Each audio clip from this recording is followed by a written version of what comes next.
Praise the Lord. आप सभी को जय मसीह की गुड मॉर्निंग।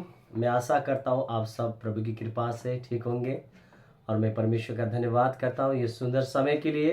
और साथ ही मैं WCDC के हमारे कमेटी के लिए मैं धन्यवाद करता हूँ और साथ ही हमारे मीडिया टीम के लिए मैं धन्यवाद करता हूँ जो सुंदर अवसर मुझे दिया गया है और मैं परमेश्वर की स्तुति करता हूँ। आइए आज दैनिक वचन में हम आगे जाने से पहले एक छोटी सी हम प्रार्थना करें।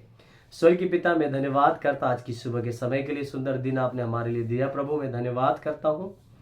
बाकी का समय आपके हाथों में समर्पित करता हूँ प्रभु। आप हर एक से बात करें, बोले प्रभु। जितने भी यहाँ पे जुड़े हैं प्रभु, जो देख रहे सुन रहे प्रभु, हर एक को आप आशीषित करें इस वचन के द्वारा।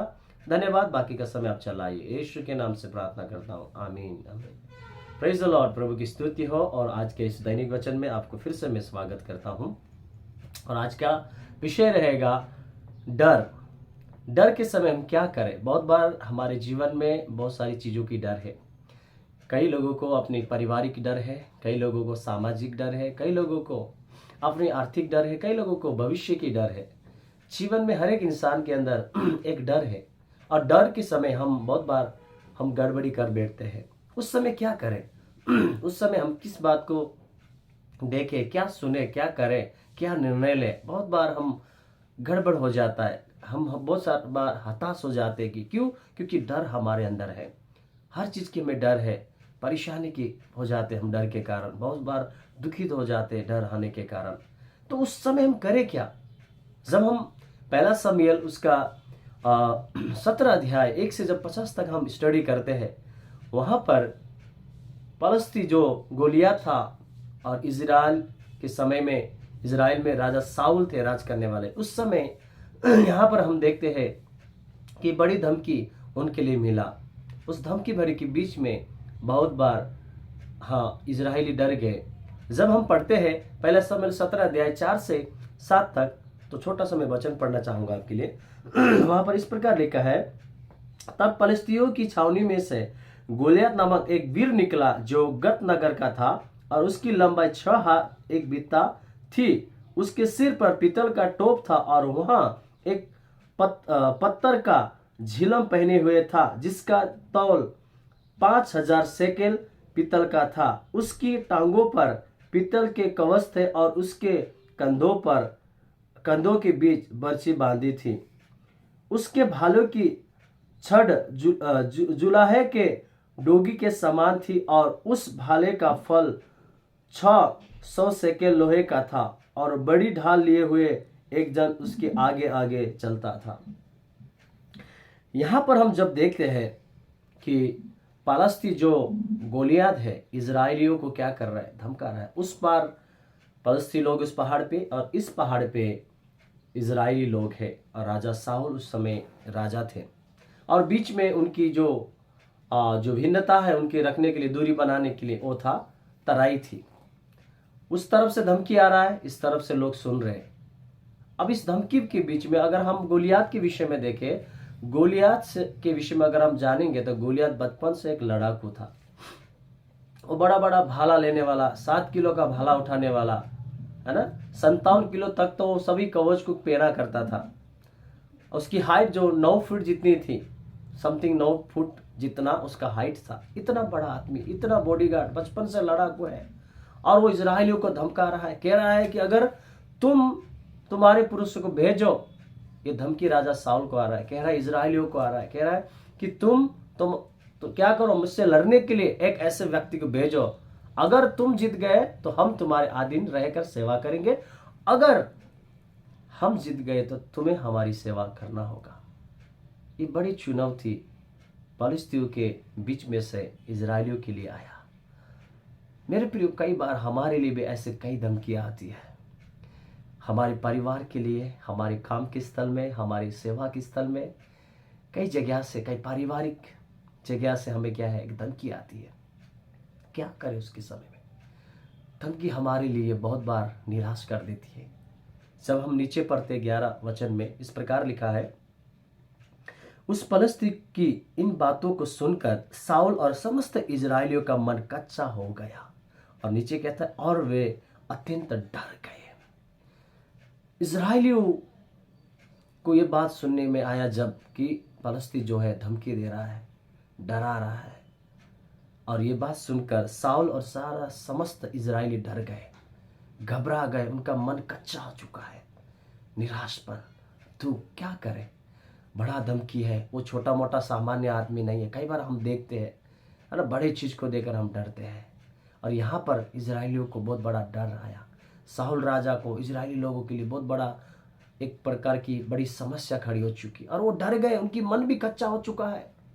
आज कई बार हम हमारे जीवन में भी ऐसे ही कच्चा हो जाते हैं, शायद होंगे आप सभी। पर आज की सुबह मेरे प्रियो, जब हम आगे बढ़ते जाते हैं, उसके बाद जब इजरायलियों का मन कच्चा हुआ, इस प्रकार लिखा है, वहाँ पलस्ती 40 दिन तक उनको ललकारता रहा, उनको धमकाते रहा। 40 दिन तक ये काम चलता रहा कि जो पलस्ती था इजरायलियों को 40 दिन तक क्या किया, आया गया धमकाता रहा। मेरे प्रियो, कई बार हमारे जीवन में हम डर जाते हैं, पर एक बार बोलने से हम डर जाते, एक समस्या आने से डर जाते। पर इजरायलियों के लिए पलस्ती क्या कर रहा है, 40 दिन तक उनको सता रहा है। सुबह उठ रहा है, फिर धमका रहा है, फिर सुबह उठ रहा है, ऐसे 40 दिन तक क्या कर रहा है, उनको धमका रहा है। उसके बाद हम जब देखते हैं 17 अध्याय उसका 17 से 19 तक, ऐसा कहता कि दाऊद अपने भाइयों को क्या कर रहा है, मिलने जाता है। उसकी पापा कहता है, इसे कहता है, जा तेरे भाइयों को देख, वहाँ पर क्या है, पलस्ती लोग इजरायलियों के धमका रहे हैं, तो वो लड़ रहे होंगे, जा तू भाइयों की सुधि ले, देख क्या कैसे हो, हाल खबर सुरक्षित है कि नहीं। जब दाऊद जाता है, उनके भाई भी क्या है, उनका विरोध करते हैं कि तुम तो लड़ाई देखने के लिए आया होगा, है ना, तुम तो इधर हमारी लड़ाई देखने के लिए आया होगा, तुमको तो घूमने की बहुत इच्छा है। कई बार ऐसे हमारे भाई लोग भी हमें ऐसी प्रकार से हम देखते हैं, हमारा लोगों का नज़रिया हमारे लिए कई बार बदल जाता है। ये बड़ी परिस्थिति वहाँ पर है, बड़ी चुनौती है इजरायलियों के लिए, बड़ी दुख का समय है। और उस दुख के समय दाऊद राजा जब एक छोटा बच्चा जाता है, तो लोग क्या बोलेंगे, अरे तुम क्यों इसलिए आया, तुमको तो लड़ाई देखने के लिए आया होगा ना, है ना। कई बार लोग आपके बारे में नहीं समझ पाते हैं, नहीं बोल पाते कि आप क्या कर रहे हो, क्या सोच रहे हो। ऐसा कई परिस्थिति हमारे लिए चुनौती भरी बन जाती है। और वहाँ पर बड़ी सी धमकी भरा समय में लोग अपने जीवन में बहुत ही दुखदायक थे और बहुत ही परिस्थिति से लड़ रहे थे। जब लोगों को पता चलता है और साउल राजा को पता चलता है कि दाऊद भी है वहाँ पर और एक अच्छा लड़का है, और राजा के सामने क्या किया जाता है, दाऊद को उपस्थिति किया जाता है। और वहाँ पर राजा जो साउल थे, वो कहते हैं कि तुम कैसे इस युद्ध को लड़ सकते हो। दाऊद कहता है, नहीं, तेरे दास ने क्या है, अपनी भेड़ बकरी चढ़ाते समय हमने क्या किया है, और भालू और शेर को मैंने क्या किया है, अपनी उस बकरे को उसकी मुख से छुड़ाकर उनको खदेड़ा है, मैंने मारा है करके। वो अचंभित हो जाते हैं कि ये छोटा सा लड़का कैसे कर सकता है, क्योंकि राजा साउल ये किस बात को नहीं समझ पाते, क्योंकि वो छोटा लड़का था। और उसके समय देखते हैं कि जो दाऊद थे वो बहुत ही छोटे थे, और उसके विषय में ऐसा कहते हैं कि उनकी वो इतना छोटे थे कि उनकी मुख से वो लाली दिख रहा था, है ना, वो ओठ से, इस प्रकार से कहा जाता है। बट परमेश्वर अगर किसी को इस्तेमाल करना चाहे, वो छोटा हो या बड़ा, वो कोई असंभव नहीं है मेरे प्रिय, क्योंकि वचन कहता है परमेश्वर के लिए कुछ भी असंभव नहीं है। लड़ने वाला हमारा परमेश्वर है, लड़ने वाला हमारा परमेश्वर।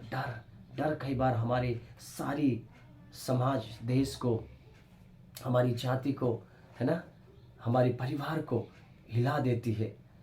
हमारे डर हमारे जीवन में कई बार हमारे आत्मिक जीवन को कमज़ोर कर देती है, हमारी शारीरिक जीवन को कई बार कमज़ोर कर देती है। परंतु जो गोलियात है, ललकारता है, कंटिन्यू ललकारता है उनको। पर जब हम देखते हैं कि दाऊद राजा जब लड़ने जाते हैं, तो गोलियत कहता है, अरे तू तो छोटा बच्चा, मुझसे क्या लड़ेगा, मैं कुत्ता हूँ क्या, तू मुझे मारने के लिए आया। वो धमकाने लगता, अपने देवताओं के नाम से दाऊद को मारने की धमकी देता है। पर दाऊद राजा का जो शब्द था, दाऊद का जो शब्द था, बहुत ही बड़ा शब्द था। वो क्या कहते हैं, जब हम पढ़ते हैं आगे को, उस प्रकार कहते हैं, तेरे दास ने सिंह और भालू दोनों को मारा है। Praise the Lord. देखिए मेरे प्रियो, दाऊद राजा जो दाऊद थे, उन्होंने सिंह और भालू को भी क्या किया है, उन्होंने मारा है मेरे प्रियो। और ये बात दाऊद को पता था, क्योंकि उन्होंने वो अपने कॉन्फिडेंस के साथ वो बोल रहे, क्योंकि उनको पता था मेरे साथ कौन है, मेरा परमेश्वर है। हालेलुया। मेरा परमेश्वर जब मेरे साथ है तो मुझे डरने की क्या बात है। हम कई बार भजन गाते हैं, परमेश्वर मेरे साथ है तो डरने की क्या बात है। जब हम देखते हैं यहाँ पर आगे पढ़ते हैं, दाऊद ने फिर दाऊद ने कहा, यहोवा जिसने मुझे सिंह और भालू दोनों के पंजे से बचाए, वह मुझे उस परिस्थिति के हाथ से भी बचाएगा। हालेलुया। दाऊद राजा को पता था कि मैं उससे डरने वाला नहीं हूं, क्योंकि परमेश्वर मेरे साथ है करके। आज कई बार हमारे जीवन में डर होता है। जब आपके साथ परमेश्वर है, आपको डरने की जरूरत नहीं है। परमेश्वर हर एक के साथ है, परंतु हमें परमेश्वर को अपने आगे रखने की जरूरत है। कई बार हम परमेश्वर को आगे नहीं रखते, जिसके कारण हमारे अंदर वो डर समा जाती है। फिर उसके बाद हम जब आगे पढ़ते हैं, दाऊद जब परिस्थिति के सामने लड़ने के लिए खड़े हो जाते हैं, तो वहां पर उनका इस शब्द बहुत ही उत्साहित भरा शब्द था। उन्होंने कहा, 45 वचन कहता है, 17 का 45 पर कहता है, दाऊद ने पलिश्ती से कहा, तू तो तलवार और भाला और सांग लिए हुए मेरे पास आता है, परंतु मैं सेनाओं के यहोवा के नाम से तेरे पास आता हूं, जो इजरायली सेना का परमेश्वर है, और उसी को तूने ललकारा है। आज के दिन यहोवा तुझको मेरे हाथ में कर देगा, और मैं तुझको मारूंगा और तेरे सिर तेरे धड़ से अलग करूंगा। और मैं आज के दिन पलिश्ती सेना के 100 आकाश के पंछियों और पृथ्वी के जीव जंतु को दे दूंगा। तब समस्त पृथ्वी के लोग जान लेंगे कि इजराइल में एक परमेश्वर है। Hallelujah, praise the Lord. और इस प्रकार जब हम देखते हैं कि वहां पर दाऊद राजा कॉन्फिडेंस के साथ बोलते हैं, और आगे कहता है कि फिर दाऊद ने अपनी थैली में हाथ डालकर उसमें से एक पत्थर निकाला और उसे गोपन में रख के पलिश्तियों के माथे पर ऐसा मारा कि पत्थर उसके माथे के भीतर घुस गया और वह भूमि पर मुंह के बल गिर पड़ा। कई बार लोग आपको छोटा समझते हैं और लोग आपको डराते होंगे। दाऊद एक छोटा लड़का था, गोलियत एक बचपन से ताकतवर, टैलेंटेड, उसके पास सब कुछ था। कई बार हम देखते हैं दूसरे को टैलेंट देकर, शायद हो सकता है आपको बहुत डर लगता है, अरे वो ऐसा व्यक्ति को मैं कैसे बोल सकूं, क्या होगा मेरे साथ, उसको कैसे मैं उसके सामने खड़ा रख सकता हूँ। मेरे प्रियो, दाऊद किस तरह आप बोलिए, परमेश्वर मेरे साथ है। जब परमेश्वर आपके साथ रहेंगे मेरे प्रियो, आप डरने के नहीं। परमेश्वर जब आपके साथ रहते हैं, आपका वो हार भी विजय में बदल जाएगा। आमीन। आपका डर आपका विजय में बदल जाएगा, आपका शांति शांति में बदल जाएगा। आज पूरे इजराइल इसमें दुख में थे, पीड़ाओं में थे, पर दाऊद ने क्या किया, इजराइली को हरा दिया मेरे प्रियो, पलिश्तियों को हरा दिया। कैसे? क्योंकि दाऊद के साथ परमेश्वर थे। इजराइली के लोग, साउल राजा इस बात को नहीं समझ पाए, वहाँ के लोग वो बात को नहीं समझ पाए, परंतु दाऊद को पता था कि मेरे साथ परमेश्वर, क्योंकि उन्होंने अपने जीवन में परमेश्वर का अनुभव किया था, परमेश्वर की उपस्थिति का अनुभव किया था, और उन्होंने उस सफलता को हासिल की, वो विजय को हासिल की, क्योंकि उनके साथ परमेश्वर था। इसलिए भजन संगीता भी दाऊद कहते हैं, 34 का 5 कहते हैं कि जिन्होंने उसकी ओर दृष्टि की उन्होंने ज्योति पाए, और उनका मुंह कभी काला होने न पाया करके। जब परमेश्वर की ओर दृष्टि करते हैं, आप उस प्रकाश को पाते। जब आप प्रकाश को पाते, सही दर्शन को पाते, सही राह को पाते, और उस डर से परमेश्वर क्या करेगा, वो अंधकार की डरों से परमेश्वर आपको बाहर निकालेगा। हालेलुया। इसलिए मत्ती का पुस्तक में भी कहता है, उसका 31 में इस प्रकार लिखा है, इसलिए डरो नहीं, तुम बहुत गौरव से बढ़कर हो। आप परमेश्वर के नजरों में बहुत बढ़कर हो मेरे प्रियो। हालेलुया। आज प्रकार डर आपको सता रहा होगा, मत डरिए, परमेश्वर आपके साथ है। बहुत बार आपको कई चीजें आपको घबरा रहा होगा, पर आज की सुबह मैं आपसे कहना चाहता हूँ, दाऊद के तरीका से परमेश्वर को साथ रखिए, प्रभु को अपने आगे बनाए। परमेश्वर आपको उस डर से, उस परिस्थिति से, उस फिक्री कमी घटी से, वो चिंताओं से, वो अशांति से, वो पीड़ाओं से आपको डर से बाहर निकालेगा। हालेलुया। परमेश्वर आप सबको आशीष करे। God bless you. जय मसीह की। और एक छोटी सी प्रार्थना मैं करना चाहूँगा, जिसका बर्थडे है, शादी का सालगिरह ने, उनके लिए मैं प्रार्थना करना चाहूँगा। प्रभु मैं धन्यवाद करता हूँ आज की सुंदर वचन के लिए। प्रभु धन्यवाद करता हूँ, प्रार्थना करता हूँ, जो भी प्रिय प्रभु यहाँ पे उपस्थिति है, जिनका बर्थडे है प्रभु, शादी का सालगिरह प्रभु उन्हें आशीष करे, उनकी ज़रूरत कमी को पूरा करे, इनके जीवन में इस वचन के द्वारा बहुताय से आशीष करे। जो जन्म दिए उनकी आने वाला नया साल और भी आशीषित होने पाए। जिसका शादी का सालगिरह है प्रभु जी, और प्रभु एनिवर्सरी है, उनके जीवन में भी आपका आशीष बनी रहे, ऐसी मेरी प्रार्थना है। धन्यवाद इस सुंदर समय के लिए। हर एक को आप ब्लेस करें, यीशु के नाम से प्रार्थना करते हैं, आमीन। God bless you. प्रभु आप सबको आशीष करे। जय मसीह की।